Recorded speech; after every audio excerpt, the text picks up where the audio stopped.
I heard Glenn's voice through the crack of his study door. Yeah, I managed to convince Allie to quit her fancy marketing job a few years ago. Said it was to focus on the boys, but really I just didn't want her out earning me. Laughter erupted from his friends. My heart sank.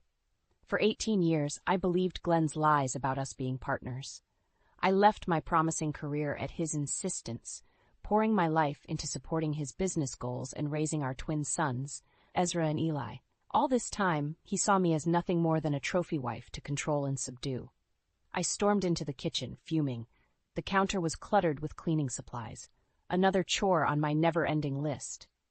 I gripped the edge until my knuckles turned white, struggling to process this harsh reality. Mom, you okay?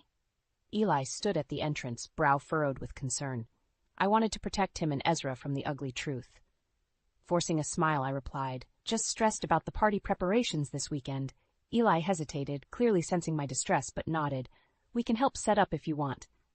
Thank you, sweetie. I hugged him tightly, my brave 16-year-old boy. At that moment, I vowed to shield my sons from Glenn's toxicity at all costs. Days passed in a blur as I played the subservient wife while stewing inside. Every falsely chipper, yes, dear, felt like betraying my true self. But I knew I needed to tread carefully for the sake of my future plans. The day of Glenn's corporate party arrived. I donned a fitted black dress, applying makeup to conceal the anguish and fatigue etched on my face. My reflection stared back hauntingly, a hollow shell of the confident woman I used to be. Ezra and Eli weren't fooled. You look nice, Mom, but are you sure you're okay? Ezra asked quietly. Mustering all my strength, I assured them, I'm fine, boys. Now let's go celebrate your dad's success, shall we? That night I plastered on a smile as Glenn's arm snaked around my waist, parading me like a prized possession. His oily coworkers fawned over him, patting his back like he was some man among men. I felt sick, but underneath my polished veneer, a fierce determination burned. Glenn had awoken a fire within me, and he was about to get burned. That night I tossed and turned, Glenn's snores mocking me. How could I have been so blind? Flashes of his deception played on a loop, his insistence that I leave my job for the family, his smug grin as he belittled my ambition in front of his friends. A rage simmered within me. The next morning I decided to check our finances. Maybe it was just my imagination, but something felt off. I logged into our joint account and saw large sums funneled into an unfamiliar investment labeled Cayman Holdings. My heart raced as I scrambled to find an explanation. Hey, what's up with these Cayman transfers? I asked with forced casualness when Glenn emerged. He froze mid-sip of his coffee. It's just a new venture I'm working on. You know how it is with high finance stuff. Really? Because it looks more like you're squirreling money away. I challenged, jaw clenched. Glenn's eyes narrowed. Careful, Allie. You're out of your depth here. Before I could respond, Ezra and Eli shuffled in, oblivious to the tension crackling between us. Glenn immediately slipped back into his charismatic persona. Over the next few weeks, I noticed other discrepancies. Expenses labeled client entertainment matching the dates of his supposed business trips. More damningly, his phone buzzed constantly with texts from an unlisted number he quickly dismissed whenever I entered the room. One night after the boys went to bed, I finally confronted him. Who is she? Glenn had the audacity to feign ignorance. What are you talking about? The someone you're clearly having an affair with? I exploded, unable to contain my rage any longer. The shady bank transfers, constant texting, unexplained expenses? His face contorted in anger. You're really going to accuse me after I've provided everything for this family? By lying and cheating? What about the sacrifices I made for you, Glenn? His lip curled in a snarl. Oh, spare me the martyr act. You gave up that fancy career of yours because I didn't want some homewrecker tempting my wife away from her duties. The cruelty in his words left me reeling. In that moment, I saw him for the first time. A narcissistic, abusive man who viewed me as nothing more than a possession to control. Ezra and Eli stood at the top of the stairs, eyes wide with horror at the scene unfolding below. Glenn noticed them and quickly switched gears. Allie, please, think of the boys. Why are you letting your imagination run wild like this? You know I'd never betray you. The ease with which he lied chilled me to the bone. Meeting his gaze steadily, I stated with finality, I'm done being blind, Glenn. This marriage is over. The next few weeks were a whirlwind as Glenn and I attended social gatherings, putting on an increasingly strained united front. The rumors were swirling, and I knew his circle of privileged pals had started gossiping about our fractured marriage. At an excruciating corporate gala, I finally got my proof. Glenn was schmoozing with his usual arrogant swagger when a beautifully dressed woman sauntered over and draped herself over his arm. He barely flinched as she nuzzled against him. My vision blurred with white-hot rage. This was the woman Glenn had been unfaithful with, the one he'd been spending our money on, lying through his teeth about. I stormed over, every ounce of pain and humiliation fueling my steps. "Get your hands off my husband," I snarled, ripping her away from his embrace. Glenn's eyes widened in panic as his deceit was exposed. "Allie, honey, this isn't what it looks like." "Save it!" I cut him off. "I know all about your lies and cheating, you pathetic excuse for a man." The woman looked between us in shock before hurling a drink in my face and stalking off. Glenn grabbed my arm roughly, hissing, "Look what you've done, you hysterical shrew." I wrenched free, unflinching even as his nails left marks. "I want a divorce. We're through." Back at home, Glenn was unrepentant, raging like a feral animal, backed into a corner. "You think you can just walk away with half of everything I've built?" he roared, smashing a vase against the wall. "After I gave you a life of luxury?" "Luxury?" I shouted back, standing my ground. "You mean the gilded cage you trapped me in? I sacrificed my dreams, my identity for you. And I provided for this family." He towered over me menacingly. "Without me, you'd be nothing." "Better to be nothing than stay with a deceitful, abusive snake like you," I spat. His face twisted with malice. "You're going to regret this. I'll bury you in court and make sure you never see a dime or those brats of yours again." In that moment, the man I had loved, had built a life with, was gone, replaced by a vicious monster. But I refused to be a victim any longer. As he advanced on me, fist raised, Ezra and Eli rushed in and shielded me. "Don't you dare touch our mom!" Ezra shouted, trembling but defiant. The sight of my brave sons standing up to their bully of a father seemed to snap Glenn out of his rage. He lowered his fist, chuckling darkly. "Have it your way. But this war is just beginning." Those words would haunt me in the days to come, as I prepared for the battle of my life against the man who had stolen so much from me already. The next morning, I sat across from a stern-faced divorce attorney named Jessica. As I recounted the hellish unraveling of my marriage, she took meticulous notes. "Mrs. Wilkins, I'm not going to sugarcoat this," she said solemnly. "Your husband's financial manipulations and infidelity give you strong grounds, but he's also clearly a vindictive man who will fight dirty to maintain control." I steeled myself, pushing aside the part of me that still recoiled at hearing divorce. "I'm prepared for an ugly battle. I just need to know my sons and I will be taken care of." Jessica nodded. "We'll pursue full custody based on his instability and document every attempt at retaliation. As for assets, we'll use forensic accountants to hunt down any hidden money trails." As I left her office, my mind raced with the monumental task ahead. Glenn's ego and sociopathic devotion to projecting perfection meant he wouldn't back down easily. I needed ammunition, proof of his misdeeds he couldn't deny. That's when I remembered Diana, a tech genius from my old job who now ran an elite cybersecurity firm. If anyone could track Glenn's digital footprints, it was her. I met Diana at a quiet cafe, my heart pounding as I poured out the sordid details. To her credit, she remained professional, nodding slowly. "Let me get this straight. You need concrete evidence of your husband's shady finances and affair?" I nodded grimly. "Anything that can expose what a lying, deceitful monster he truly is." Diana's eyes hardened. "Consider it done. That bastard is about to learn how dangerous a woman scorned can be when she has the right resources." True to her word, within days Diana had hacked into Glenn's devices and financial accounts. A treasure trove of damning evidence materialized, incriminating texts and emails to his mistress, offshore bank transfers to secret holdings, even video stills from hotels. Clutching the meticulous dossier, I felt a rush of gratitude and newfound power. Glenn's carefully curated facade was crumbling. Even Ezra and Eli, initially loyal to their dad, couldn't deny the cold, hard facts once presented. The betrayal in their eyes when video evidence confirmed his infidelity cut deeper than any dagger. "How could he do this to you, to us?" Ezra choked out, devastated. I pulled them both into a fierce embrace. I'm so sorry, my loves, but we're going to get through this together as a family, I promise. With Diana's continued technical assistance and the legal arquebuse loaded, I felt a strange sense of calm come over me. Glenn had underestimated me at every turn, arrogantly expecting his lies to go unchallenged.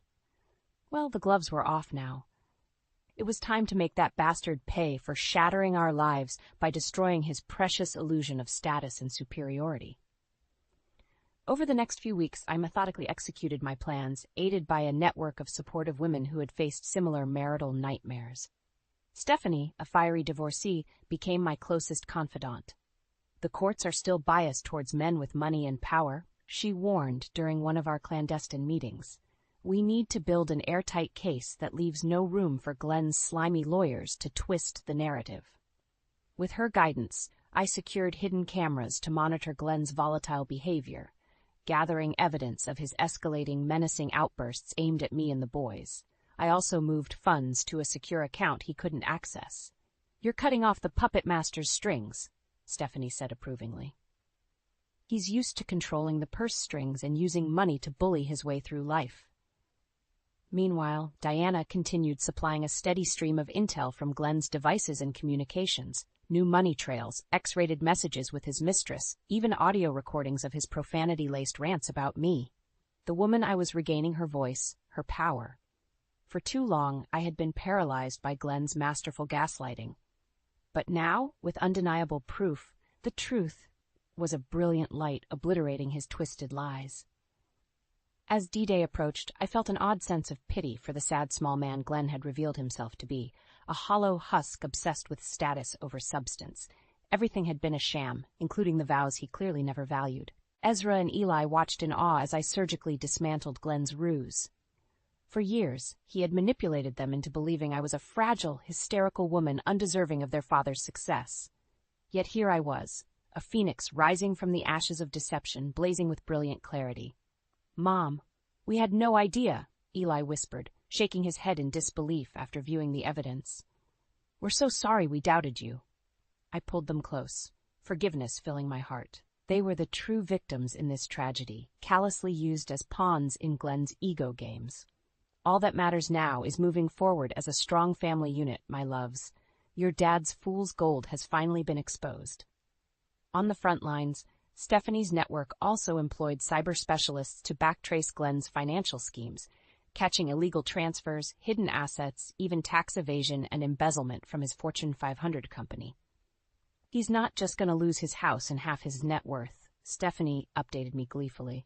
That scumbag is facing criminal indictments and serious prison time once we present all this. Her words filled me with fierce satisfaction. Glenn always did have an overblown sense of untouchability. Well, he was about to get a brutal reality check, a fair punishment for the lives he'd so casually decimated. As the final court date loomed, I found myself surprisingly at peace. The veil had been lifted, leaving Glenn and his sordid misdeeds exposed for all to see. There would be no more games, no more manipulation. Justice, cold and impartial, was coming for him at last, and I couldn't wait to watch it unfold. The annual Wilkins family barbecue was usually a mundane affair of Glenn basking in adulation from relatives, but this year I had other plans. It was the perfect stage for the grand unveiling of his true character. As our extended clan gathered in the backyard, I discreetly distributed copies of the damning evidence Diana had compiled, ledgers of offshore accounts, recordings of Glenn's foul rants, even video stills from his hotel trysts with his mistress. Shock and revulsion rippled through the crowd. Glenn remained oblivious, loudly recounting embellished golf stories until I clinked my glass, calling for attention. Before we begin, I'd like to share some enlightening information about our esteemed family patriarch, I announced, my voice dripping with sarcasm. Glenn's bravado instantly dissolved as I displayed the incriminating videos and bank statements, laying his sordid misdeeds bare. A chorus of gasped condemnation erupted. "How could you, son?" His father's face crumpled with stunned betrayal. "The lies, the affairs, stealing from your own company?" For once, the ever-glib Glenn was rendered speechless, his mouth agape like a gasping fish. I reveled in his impotent fury as Thewles and outrage intensified. "You bastard! One uncle rose, fists clenched. Treating your wife this way while living like a king with embezzled millions. Uncles, aunts, and cousins all rounded on him with heated denunciations of his despicable actions.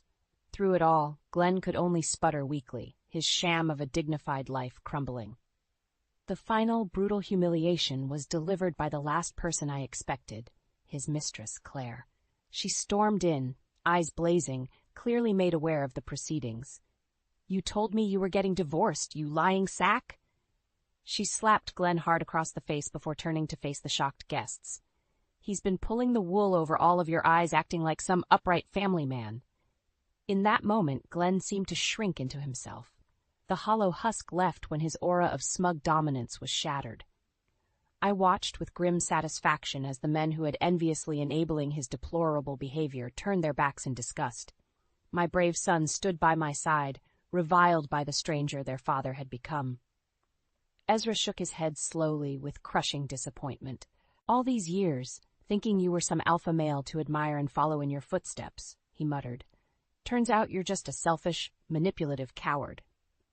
For all his pompous posturing about protecting the family, Glenn had irrevocably fractured it through his own hubris and infidelity. As the anguished confrontations raged, I felt a profound sense of liberation. His hollow lies had been vaporized in the light of justice. When the circus finally died down, I approached a despondent, shrunken Glenn. "We're through here. The evidence speaks for itself, and the courts will ensure you face the consequences." His eyes finally met mine, hollow and resigned. "You really did it, Allie," he croaked hoarsely. "You obliterated me." I simply nodded, understanding this sad, broken person before me would wallow in regret. My path forward, however, was clear and emboldened. "Consider this the price for your betrayal, Glenn. Now I'm going to give our sons the life you never could, one of honor, integrity, and truth." In the aftermath of the disastrous family barbecue, Glenn became increasingly unhinged, lashing out at me and the boys with frightening volatility. I could see the desperate animal cornered by the truth. "You've turned my own flesh and blood against me," he raged during one particularly ugly episode, smashing a lamp against the wall. "After everything I did to provide for this goddamn family." Ezra and Eli shrank back, eyes wide with fear at their father's frenzied outburst, but I remained resolute, shielding them protectively. "We're done being intimidated by your tantrums," I stated firmly. "The evidence speaks for itself. You're a liar, a cheater, and an embezzler who only cared about appearances." Glenn's face contorted in an uglier sneer. "You self-righteous bitch! You think some flimsy paperwork will undo my success? I'll bury you and those traitorous punks in court." Despite his bluster, I could see the cracks intensifying. Glenn's career was in ruins thanks to the mountain of financial crimes Diana had helped unearth. Federal investigators were circling like sharks, pressuring him to cut a deal before prosecuting him to the fullest extent. In a last, desperate gambit, he tried to turn Ezra and Eli against me using noxious manipulation tactics that had worked for years. "Boys, you have to see how unhinged your mother has become," he pleaded with false anguish during a supervised visit. "This obsessive campaign to punish me at any cost is unhealthy." To my immense pride, the twins remained unmoved, their eyes flashing with new wisdom and resolve. "We've seen the proof, Dad," Ezra stated evenly. "The lies, the affairs, stealing from your company. It's all there in black and white." Glenn's eyes narrowed to slits. "So you're taking that woman's side over your own father's?" Eli matched his brother's steely gaze. "We're on the side of truth, Dad. Something you've never understood the value of." In that devastating moment, I saw the impact of Glenn's toxicity lift from my sons. For so long he had poisoned them with his twisted narcissistic views about status and dominance. But now they had reclaimed their integrity. The legal avalanche that followed was brutal and thorough. Thanks to Diana's cyber forensics skills, no offshore account went unexamined, no cooked book left unopened. The evidence was irrefutable. Prosecutors gleefully dragged the once smug corporate honcho through very public indictments, charges of tax evasion, money laundering, defrauding shareholders, and even illegal stock manipulations. Under the weight of the evidence, Glenn's pricey legal team quickly motioned for plea deals. During his sentencing hearing, he professed contrition with mournful, sanitized statements approved by his PR handlers. but I could see the truth in his eyes. Bitter, impotent fury at his ruination. "Mr. Wilkins, your legacy of misconduct is almost too staggering to fathom," the stern judge declared. "Society placed immense trust in you as a business leader, and you repaid that trust with staggering greed and depravity." Turning to face me and the boys, she continued firmly, "Which makes your cruelty toward your own family all the more unconscionable. The court hereby remands you to 15 years in federal prison." As the guards led Glenn away in shackles, our eyes met one last time. I felt nothing but pity for the broken, superficial husk he had become. The evil he had inflicted was its own punishment. "This isn't over," he mouthed viciously. I simply shook my head. For me and my sons, it was a glorious new beginning of truth and redemption. The nightmare was finally over. The heavy oak door of the visitor room clanged shut as I entered, my heart pounding. This was the first time I'd laid eyes on Glenn since that fateful day in court 2 years ago. His orange jumpsuit hung loosely on his diminished frame, his once confident swagger replaced by a hunched, broken demeanor. The mighty Glenn Wilkins had fallen incredibly far. "You've got some nerve showing up here," he growled, refusing to meet my gaze. I fought back the flicker of pity, reminding myself of the trail of shattered lives and betrayal he left in his wake. This was the natural consequences of his own reprehensible actions. "I'm not here for you," I stated calmly. "I'm here about the boys' college funds you tried to liquidate and funnel to your secret accounts before sentencing." His head snapped up, eyes burning with hatred. "You mean the money I earned? It should have been mine." "It belonged to Ezra and Eli's future, which you clearly never cared about," I shot back evenly. "The court has frozen those assets and incorporated them into my divorce settlement, as you're aware." Glenn's fists clenched impotently.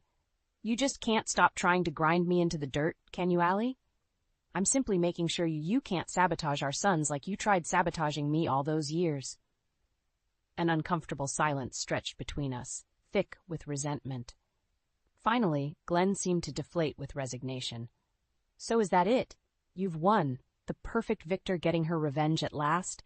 His tone dripped with bitterness. "Haven't you put me through enough public humiliation?" For a moment, a part of me relished in his misery, the agonizing reversal of the arrogant tycoon who had controlled my life through fear and intimidation tactics. But then I looked at the pitiful, shrunken creature before me and felt nothing but hollowness. Tormenting him further would only perpetuate the toxic cycle he had started. "You're right, Glenn. I have gotten my justice and regained my voice and identity that you tried so hard to silence and subjugate," I stated evenly. "But holding on to hatred and fixating on vengeance is exactly what poisoned you into the man you became. It's a path I refuse to follow."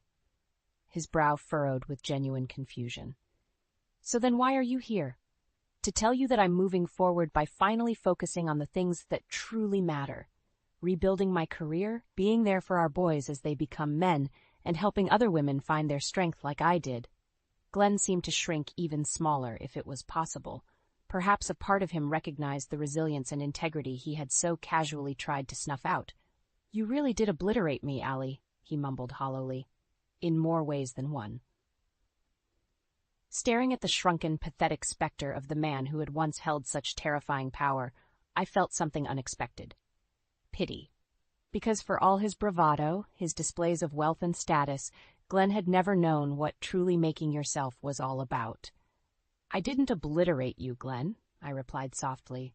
"You did that to yourself the moment you decided hurting those closest to you was an acceptable price for propping up your ego and greed." With that, I rose and made my way to the exit, leaving the broken husk of my former tormentor behind. His cruel words and actions still haunted me in ways, but I refused to surrender my newfound freedom and integrity by allowing him to consume my life further. As I stepped outside and felt the warm sunlight on my face, I was struck by a profound sense of rebirth and possibility. The nightmare was finally over, and the path ahead branched out filled with optimism. My flourishing marketing consultancy was just the first step. I would continue rebuilding and growing, not just for myself, but to set an example of resilience and empowerment for other women in my position. The future was finally free of Glenn's toxic stranglehold. Most importantly, I could now pour all my energy into being the supportive, nurturing presence my sons needed during these formative years. No more lies, no more facades, just unconditional love and guidance as Ezra and Eli blossomed into the good men I knew they could become. Inhaling deeply, I allowed the failures and trauma of the past to finally drift away. A new chapter was beginning, one of truth, inner strength, and controlling my own destiny. The vicious cycle of hatred ended with me, and as I walked forward, I felt lighter than I had in decades.